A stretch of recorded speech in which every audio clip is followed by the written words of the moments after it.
Hello everybody, Captain Marty here. It's Wednesday already, halfway through the week, August the 27th. Thank you for checking in with us day to day as we do these summertime fishing reports. Got a lot to talk about. I'll be back to do that in just a moment. Boasting phenomenal seafood dishes, a great menu, and waterfront views with deck seating, Striper's Bar and Grill at the Shallowbag Bay Marina in Manio serves a casual, fun-filled dining experience with an Outer Banks flair. With 3 floors to choose from, you're bound to find the perfect seat for you and yours while enjoying great food and fantastic drinks. To see our menu and to catch a glimpse of the beautiful views, go online to stripersbarandgrill.com. Striper's Bar and Grill at the Shallowbag Bay Marina in Manio, where everyone's a VIP. Looking for adventure? Head to Pirates Cove Marina in Manio, where exciting charter fishing meets waterfront vibes. Whether you're a seasoned angler or first-timer, enjoy offshore, nearshore, and inlet trips with expert crews and quality boats. Need fuel? Pirates Cove offers diesel and non-ethanol gas. Need rods, reels, bait, tackle, and marine supplies? Pirates Cove has that too. Visit their ship store for premium sunglasses, exclusive Pirates Cove gear, and unique gifts. After your trip, relax with snacks, cold drinks, and stunning marina views. Book your charter today at fishpiratescove.com or stop by for a day of adventure, shopping, and relaxation. Catch the big one and make unforgettable memories at Pirates Cove Marina in Manio. So we make the big loop starting in Hatteras with their offshore fishing limits of mahi or dolphin fish. What's the limit? Roughly 60. And these are, again, the bailers, 3 to 6 or 8 pounds like we've been talking about. In fact, the Hatteras report has not changed in several days since the blow, actually. A few blackfin tuna, a few wahoo. I would say averaging 2 or 3 blackfin tuna to the boat and 1 wahoo per boat, and a scattered sailfish in the fleet. Not great bill fishing, but all in all, when you put all that together, you come up with a good group, a good catch with the group from Ohio. Inshore, they're doing the same thing everyone else is doing: Spanish mackerel, bluefish, and drum. Up at Oregon Inlet, really good white marlin fishing. Numerous boats had 10 or more yesterday. That's great. That white marlin bite that they've been having off Rudy Inlet, which is Virginia Beach, and off Ocean City, has moved down, and the guys coming out of Oregon Inlet and hanging a left are going up there and getting, I'll call it 60 miles from the sea buoy. They're doing great on the white marlin bite. There's a scattered blue marlin and sailfish still being caught as well. And the boats that, depending on where they went, the boats that went a little bit further down found good mahi fishing. Limits of dolphin for them as well, also in the bailer size, 3 to 6 pounds.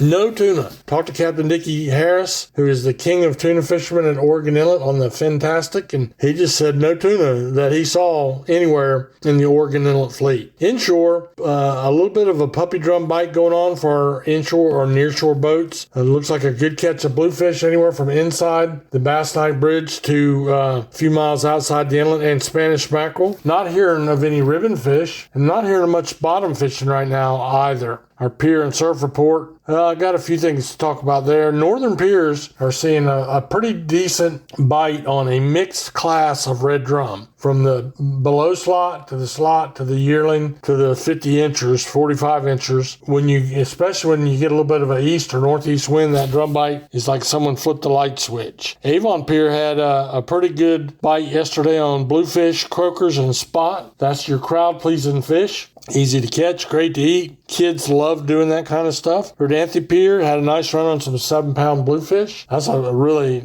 you talk about a pulling fish, a hard fighting fish, the bluefish would be it. We mentioned the drum mix on the northern beaches or the northern piers. In Hatteras, a little more variety in the catches. A drum mix. They had some bluefish, including some of those 5 to 7 pounders. A few sea mullet, a few croakers, and a few pompano. And a decent bluefish bite was had on ramp 38. Thanks to Tony Lombardi from Walking Angler, giving me a report every night like he always does. WalkingAngler.com is a good place to go to figure out where you can go fishing without a boat. And let me tell you, there are plenty of opportunities to do just that, and they're good opportunities. We'll take a little break. I'll take a sip of water, and I'll be back to talk to you about the backcountry. Clint Godwin, your local Farm Bureau insurance agent in Manio, can help you find the right insurance coverage for your needs. Whether it be home, car, life, or health insurance, Clint will go to work for you to make sure that you're well taken care of. Trust me, I know from personal experience. Call Clint today at 473-2119 or swing by and pay him a visit at his office in Manio. He'd love to see you. Clint Godwin, your local Farm Bureau insurance agent that's ready to go to work for you.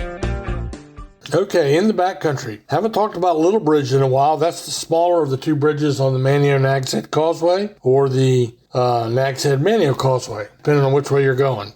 Some keeper trout, a few nice-sized croakers, and we don't talk about this very often. Some folks doing a little bit of crabbing around there did really good on the blue crabs. I might also mention I had a friend that went over to Lake Mattamuskeet and went crabbing for some of those big jimmies that come out of the lake. Now, you have to let me be clear about something. You do have to have a freshwater fishing license to catch crabs around Mattamuskeet, the big lake in Hyde County. To catch blue crabs in Dare County in the saltwater areas, does not require a fishing license, but you do have some standards you have to go by, including length and the method that you're catching your crabs. So keep that in mind.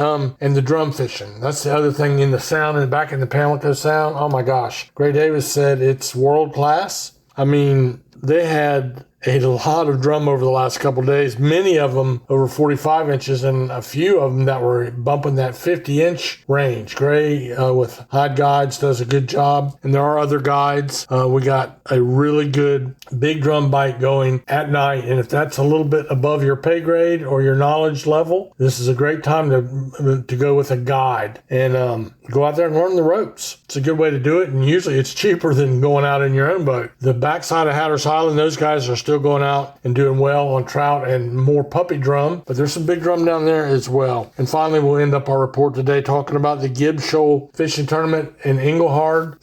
Supports the Englehard Volunteer Fire Department, and that is this coming Saturday. So you can just Google Gibbs-Shoal Fishing Tournament, Gibbs, Gibbs, Gibbs-Shoal Fishing Tournament, and you can find out all the information you need right on their Facebook page. So that's our report. I hope that the day is treating you well and you're enjoying the cooler weather.